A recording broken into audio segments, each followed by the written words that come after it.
All right, good morning and welcome back to the Football Tribe UG channel. Robert Kesakos is your usual suspect. It's a beautiful Thursday morning. It's uh, about almost 10:40 a.m. down here in Kampala for today's morning broadcast. So I hope you guys are doing well. I hope everything is well with you.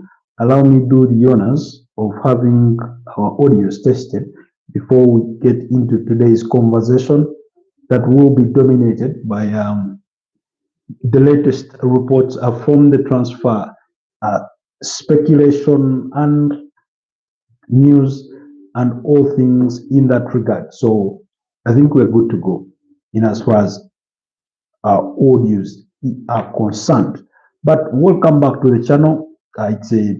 Another beautiful day.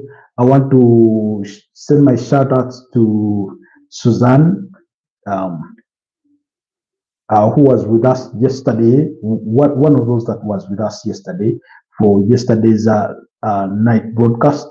That broadcast started, I think, about around 9:40 thereabouts. So thank you so much. It was nice having you on the channel. Really, really great. I thought we should, you know, come and discuss transfers, and then of course the weekend gets underway with fixtures to come. AC Milan losing to Bologna in the Coppa Italia as Bologna ended their 51-year drought without a title. They managed to win they managed to win themselves excuse me, a piece of silverware after beating up against AC Milan by by a goal to nil to win that one. So clearly, there's plenty to go about. There's plenty to talk about as things stand at the moment. But welcome back to the channel. Um, I want to say thank you to all our new subscribers. Uh, Thank you for supporting us. Thank you to all those that join us whenever we go live. Thank you to all those that watch our broadcasts much later after these broadcasts have ended, but you come and watch that content. Thank you so much for your feedback. For those that have been reaching out, it's been really a pleasure hearing back from you. And then, yeah, so do let me know where you're joining us from. Kindly like the broadcast and let's engage. Let me know where you're joining us from on this beautiful morning. As before we get into the thick of the conversation and much more for today's broadcast. I want to hear from you, but more importantly, please like the broadcast, and if you're new here, kindly consider subscribing to the channel and help us continue to grow as much as we need to in that respect.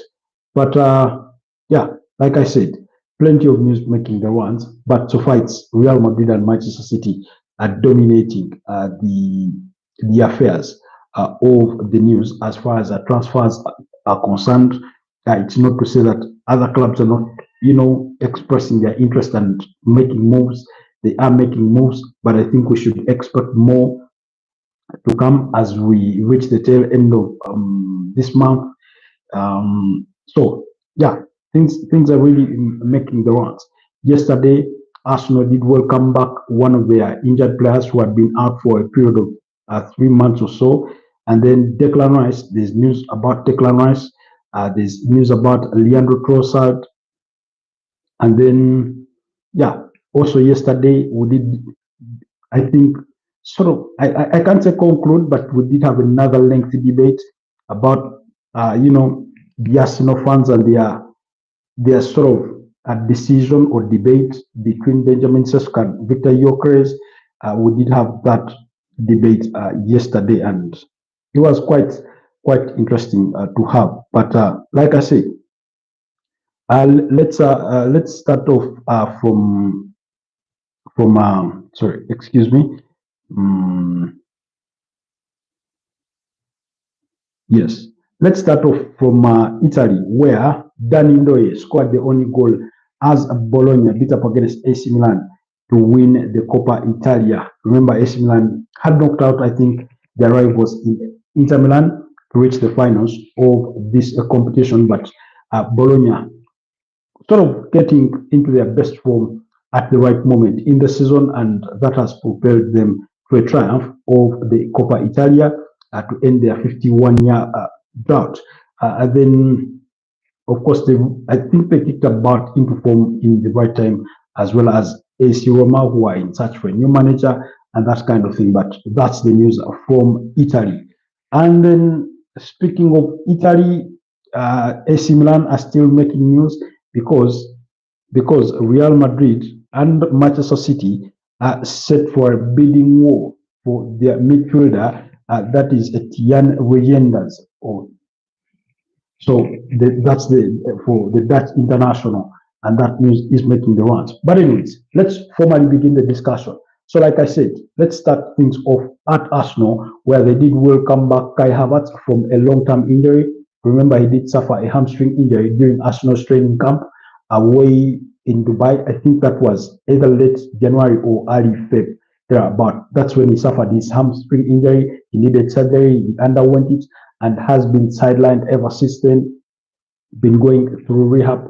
And Mikel Arteta, some time back, I think when they were still in the semi-finals of the UEFA Champions League, did reveal that the German international could return before the end of the season and probably get a few kicks here and there. And he's returned with Arsenal remaining with just 2 games left to play. That's the weekend game against Newcastle, while the other game would be against Southampton in their final game of the season. That game will be at St. Mary's Stadium, so he does return in time for Arsenal's last home game of the season.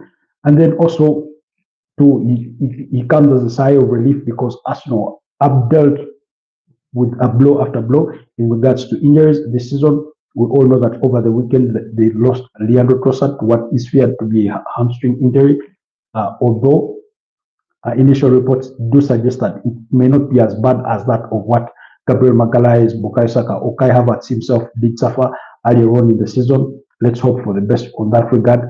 But I'm really, really sure that Arsenal fans or even the Arsenal ranks will be desperate or praying really hard that it doesn't have to come to that. Then the other player that did return to training or appeared to have returned to training is Declan Rice, because he was spotted in training yesterday with the lads, with Ricardo Carafiori. Remember, he also missed the weekend game, that 2-all draw between Arsenal and Liverpool at Anfield, through an injury. And the initial fears, according to reports that we are getting from the Arsenal camp, were that it was feared to be a hamstring injury, although not as serious as the others. Now, I think it was that kind of thing. You know, when you're about to get a muscle pull and you sort of feel it, you feel that bit of nudge. So I think that was well with it. We have Joel says, Livas Al America. I'm not familiar with what language you're typing. Is that what, Spanish or Espanol? I'm not familiar with the language, Joel. But thank you for reaching out. I don't know. Your question is about America, but I do not understand the context because I'm not familiar with your language, whether it's Espanol or what. Kindly, if you're familiar with English, kindly give me your feedback in English. Maybe, you say saludos desde Mexico. Thank you, Joel, for reaching out, but unfortunately, I'm not familiar with the language. So I may not be in the best position to respond to you appropriate. But if there's anybody following the conversation that is familiar with the language, you can help me translate to English so that we can address any of Joel's questions or concerns thereabout. So I think it's exciting news because Arsenal have that very crucial game against Newcastle. Remember, if Newcastle win their remaining 2 games, one of them being against Arsenal, is that they get to finish in second place above Arsenal, which would be quite very impressive. And then, of course, that's on the back of having won the Carabao Cup, and I think that would be a dream season for Ed Howe in as far as the Newcastle project goes. But also Arsenal will be eager to win the same game, because then it would guarantee their slot in the UEFA Champions League and possibly maybe guarantee that they go ahead to finish second in as far as the Premier League table is concerned.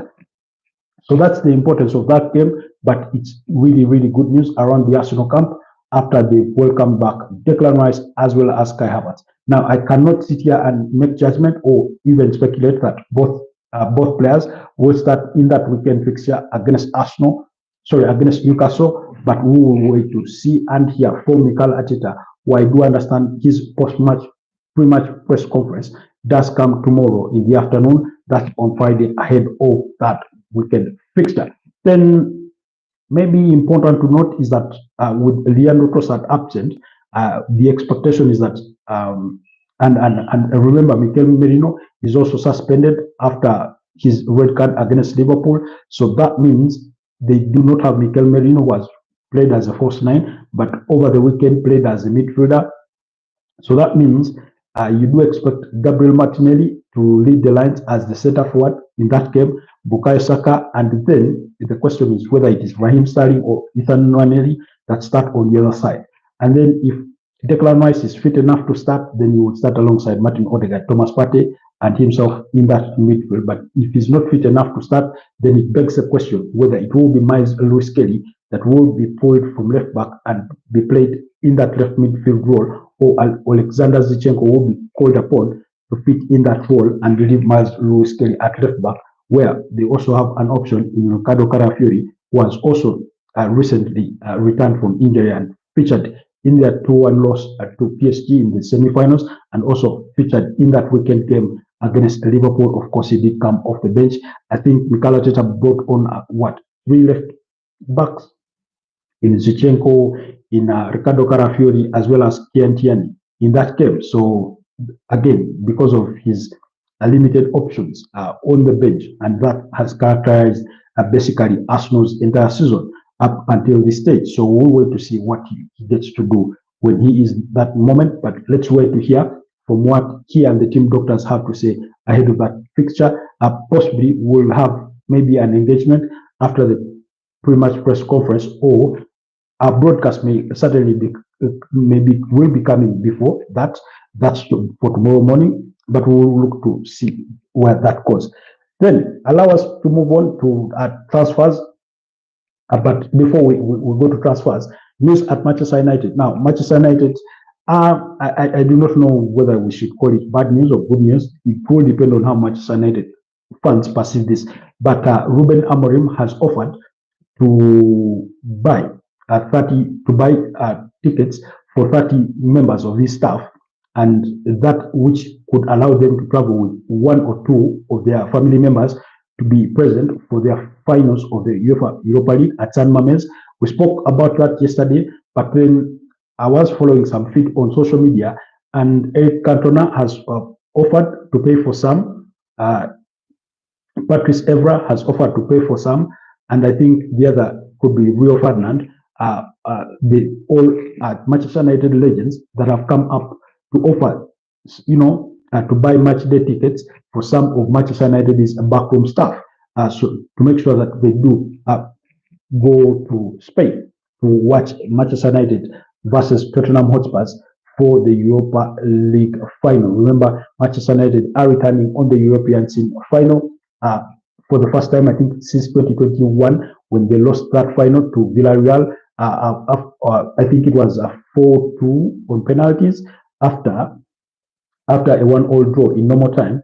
A goal scored by Gerard Moreno, yes, for Villarreal. Villarreal were under the charges of Unai Emery, and then of course, Manchester United were under the charges of Ole Gunnar Solskjaer, and it was what's his name, Edson Cavani, that scored Manchester United's goal. So it's going to be a very, very important game. That final is coming next week on Wednesday, and that's 21st of May. So at San Mamés, that's why.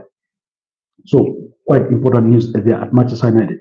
Anyways, let's move to transfers, because things have heated up really, really a lot in the last couple of hours, or ever since our last, broadcast. So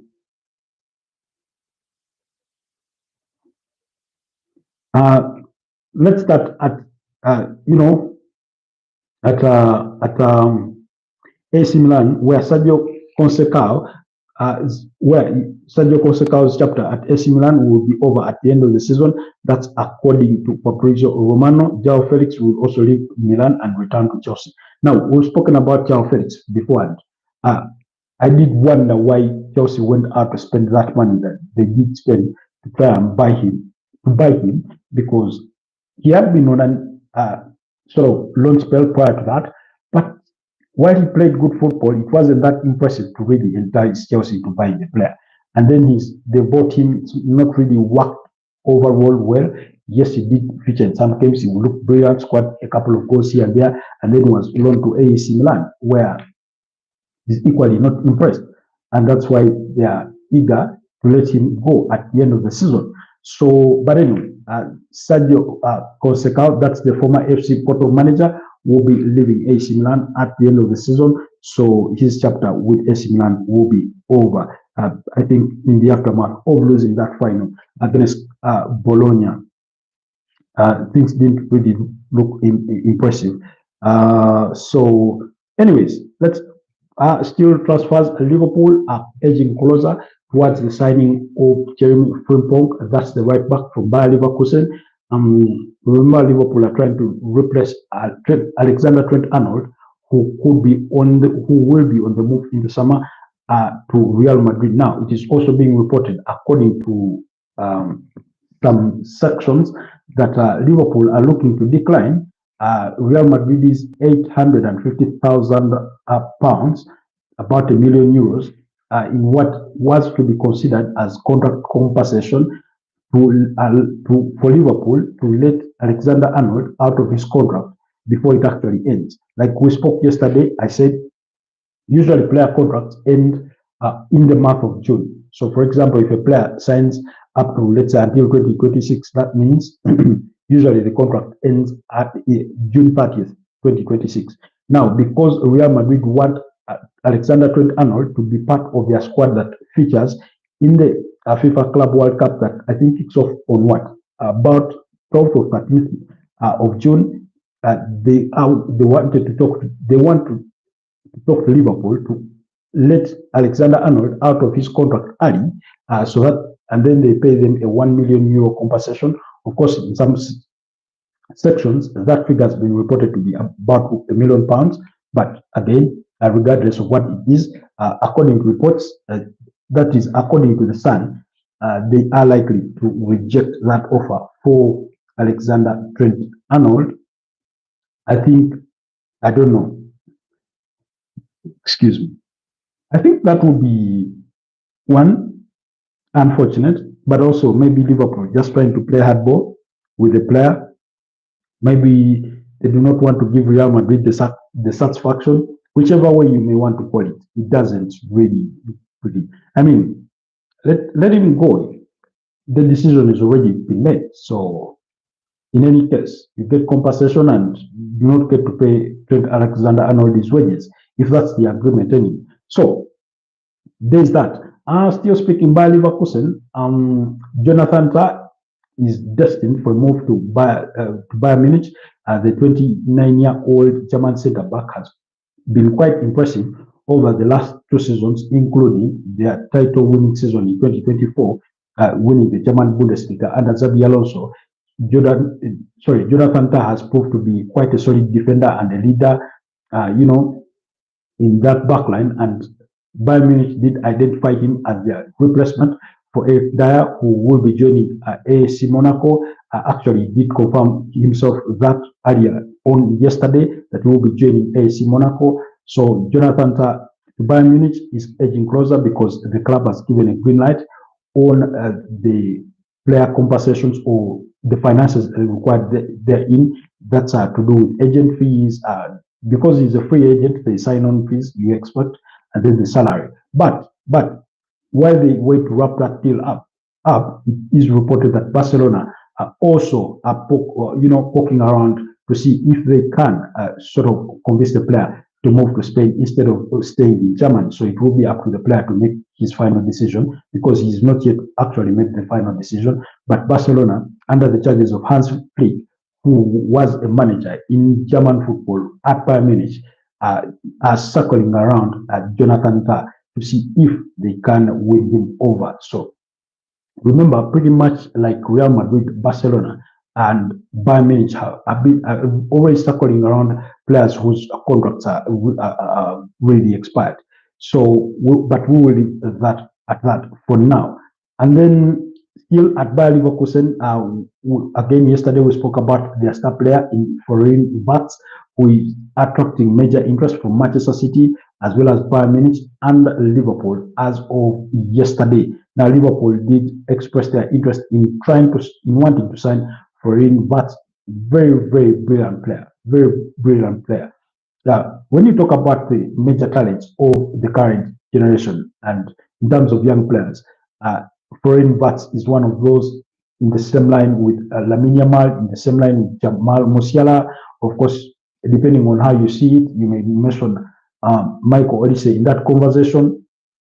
So that group of players, that's where Foreign Bats does fall at 10 goals and 10 assists in across 29 Bundesliga games was quite impressive turnover as far as this season is concerned. However, Bayer Leverkusen are expected to demand a fee in the region of 150 million euros, which is approximately about 126 million pounds, which could be quite a record fee in as far as world football transfers are concerned. Remember, the highest is with Neymar from Barcelona to PSG, 220 million euros. Then you had Kylian Mbappe from Monaco to PSG in second place for about 100 and what 80 million euros. There are about so those are the figures. So it is quite unlikely that Bayern Munich could afford that amount of money or could even be willing to entertain paying that kind of money or even negotiate.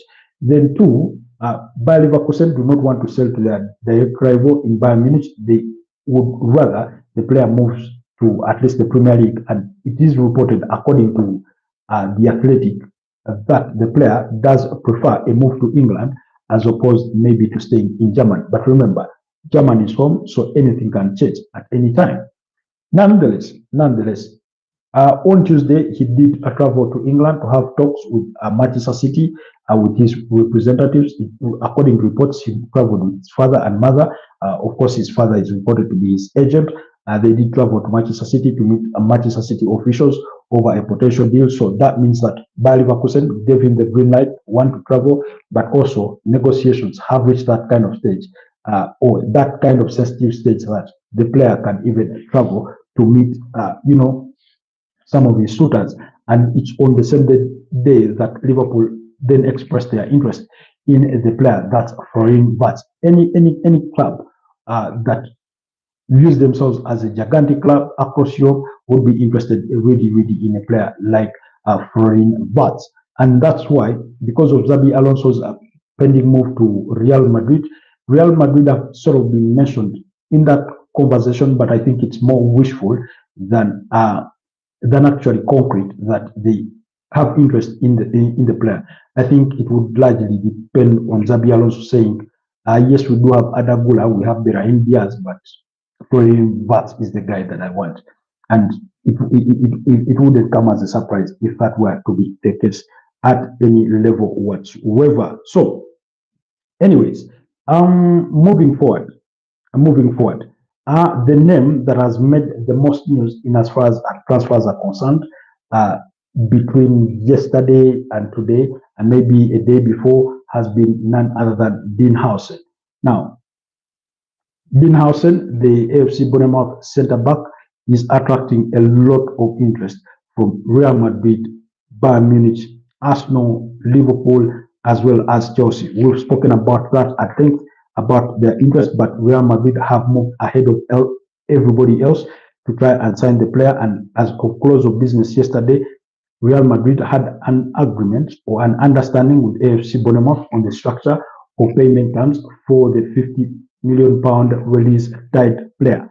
You remember he has a £50 million release clause in his contract, and that can be paid over 3 installments. So Real Madrid have an agreement in principle with AFC Bournemouth on the payment terms of that money, but also they have given Real Madrid the green light to speak to the player formally, and according to reports, Real Madrid did send their contract proposal to the players' camp to have that mulled over. So,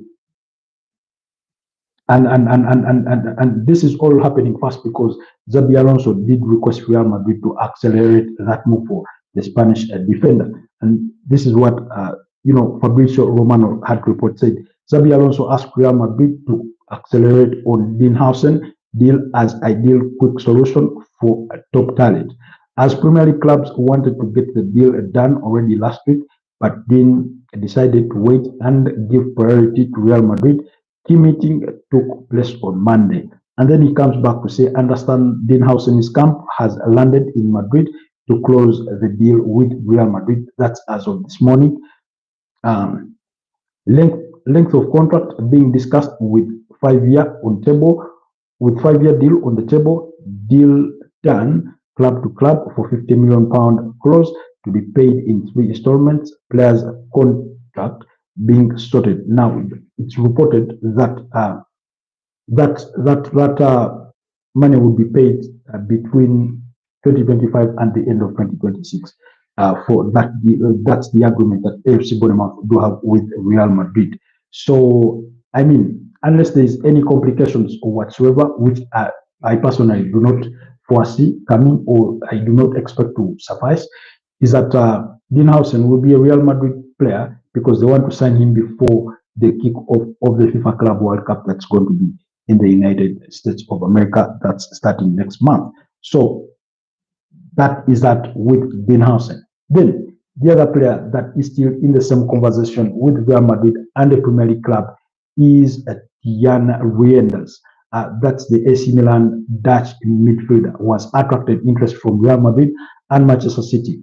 Real Madrid see him as a potential replacement for a Toni Kroos kind of, Luka Modric kind of player, as well as Manchester City see him as a potential replacement for Bernardo Silva / Ilkay Gundogan. Remember, they want Florian Wirtz, that's for Man City, as a replacement for Kevin De Bruyne, who is set to leave the club at the end of the season.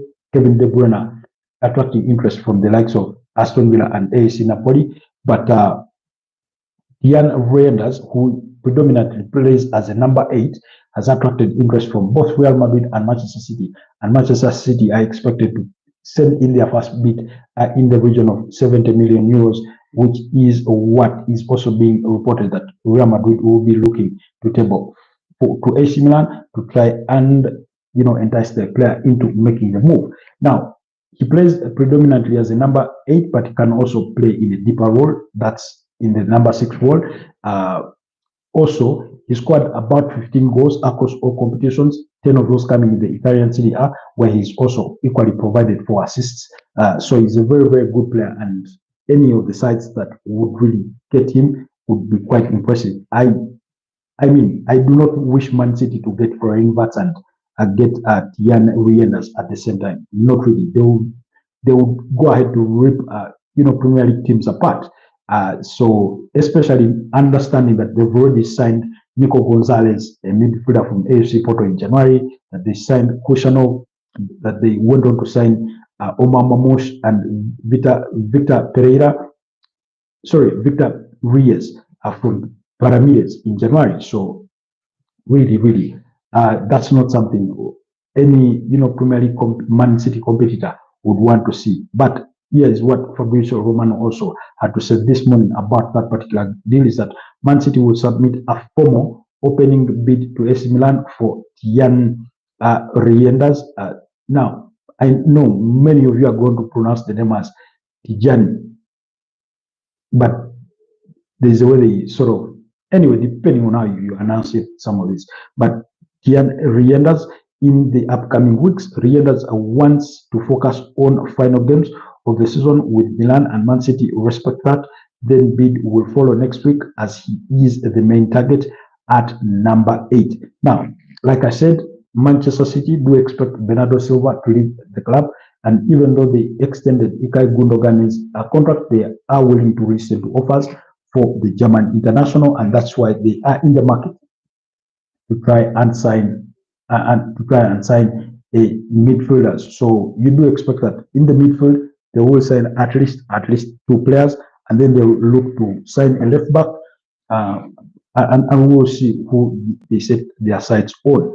Then the other player that is making the rounds, attracting all forms of interest, is Real Madrid's Rodrigo Goes. Yesterday we spoke about him. He's likely been linked with the potential move to Arsenal, but Liverpool have also expressed interest. That's according to reports from Spain. And then, I mean, Man City have also been mentioned in the same conversation. He's the kind of player that any big team would want to have. Ever since the arrival of Kylian Mbappe, he's sort of been in the shadows of the French footballer, and that was to be expected.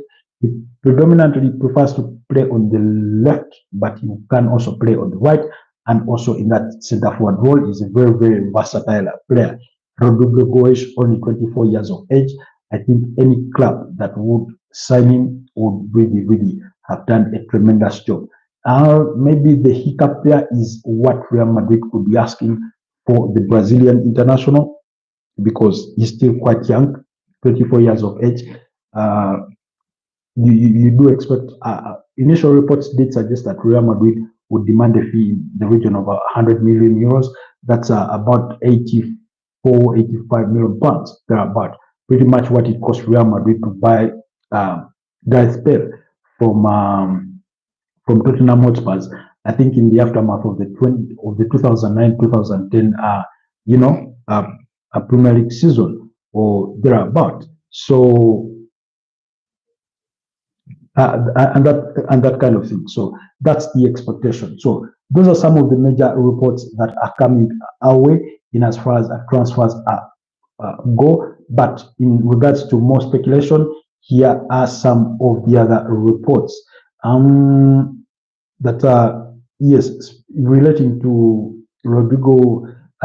This is according to AS in Spain. They say that Premier League clubs, including Man City and Arsenal, are circling Real Madrid forward Rodrigo Goes, 24, amid the reports of the Brazilian falling out with the club staff. And then Real Madrid are willing, we've spoken about that, that's in regards to Dinhausen. Then Manchester United striker Joshua Zirkzee is a summer transfer target for Inter Milan after the Dutch international has had a disappointing start to his Manchester United career. His campaign has not really been impressive. Only still 23 years of age, still really, really young. So Inter Milan have their sights on him. Then we spoke about Jonathan David from Lille, that he does have a contract offer, apparently, from AC Napoli, again in Italy. Looks like Italian clubs are also looking to do quick transfer business in as far as the summer is concerned. Then Newcastle have moved ahead of Chelsea in their race to sign English defender Mark Gay. That's the 24-year-old Crystal Palace captain. I remember last summer he was largely linked with the potential move to Chelsea, who had expressed interest, as well as Newcastle. Both sides did express interest, and they lead those that hold interest in the player. I think we'll wait to see how that also fares out. Then Barcelona are keen to rival Arsenal in moving for Espanyol goalkeeper Joan Garcia. That's the 24-year-old, according to AS Spain. Remember, Joan Garcia, who is only 24 years of age, Barcelona have aging goalkeepers, including Vojtěch Szczesny, who they want to give a new year contract, either 1 year with an option to extend for a further year, or a 2-year contract. And he said he needs to discuss that with his family. They literally pulled him out of retirement, but also you do have Marc-André ter Stegen, who is equally an aging goalkeeper. So it is only plausible that Barcelona may be having their eyes out for a much young goalkeeper for the future. And then Barcelona are willing to offload up to 8 first-team players this summer in order to finance transfers and new contracts. Maybe Eric Garcia, who is of interest to Como, where Cesc Fabregas is the manager, could be one of those. And this week we did learn that Como are willing to commit about 80 to 100 million euros to the manager and Cesc Fabregas to see him revamp his squad for with an ambition of them qualifying for Europe next season. So they're being quite ambitious in that regard. And then Barcelona want to sign a central defender, a fullback, and a winger as cover for the 17-year-old Spanish star Lamine Yamal. That's according to ESPN.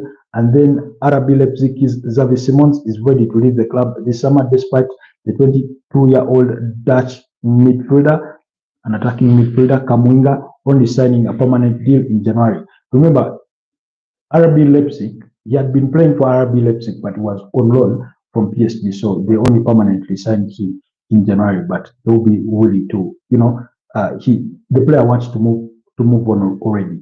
I think the way he sees it is that he's applying for, bigger opportunities in Europe or beyond Germany. So that's the gist of the conversation. Unless you have any questions, unless you have any additions, any submissions to make whatsoever. But yeah, that's what we got for you today. Thank you so much for those that have been with us from the start. Always much appreciated. And then those of you that joined us earlier, those that came on and dropped off for whatever reasons, we do appreciate your contribution. We do appreciate your love and support. Thank you for always being with us. And on that note, allow me to wish you a wonderful rest of the day. I'll see you guys later. Do not forget to check out our short section. We do put out content there. Unless you guys want to say hello, I can see there's still 7 on you on the broadcast. You want to tell us where you're joining us from. You want to ask any question. You want to make any comments. You want to make any suggestion to help us, grow. We are welcome to ideas and to listen to those ideas as far as our football tribe is concerned. But you're really, really appreciated for all the love and support that you do extend us.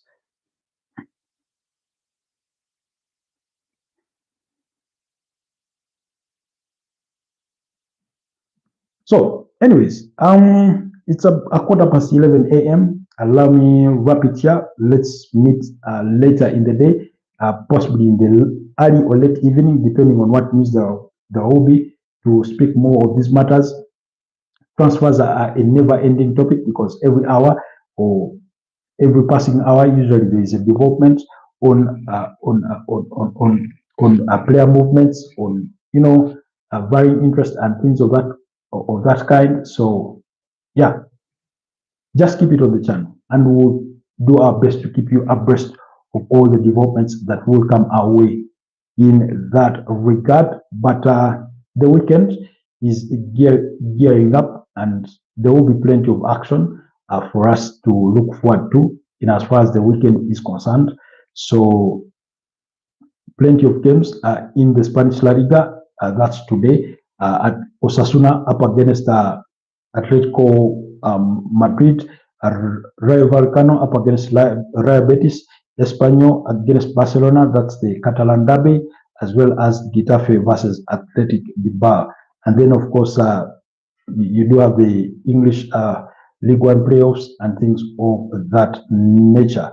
And then more will come as the weekend unfolds. But allow me to wrap it here and wish you guys a wonderful rest of the day.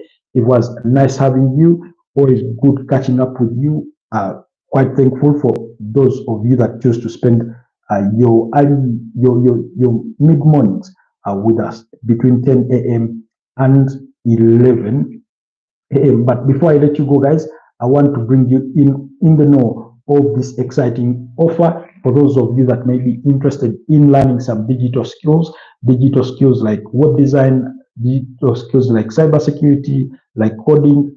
Those are skills that are in very, very high demand on the global market.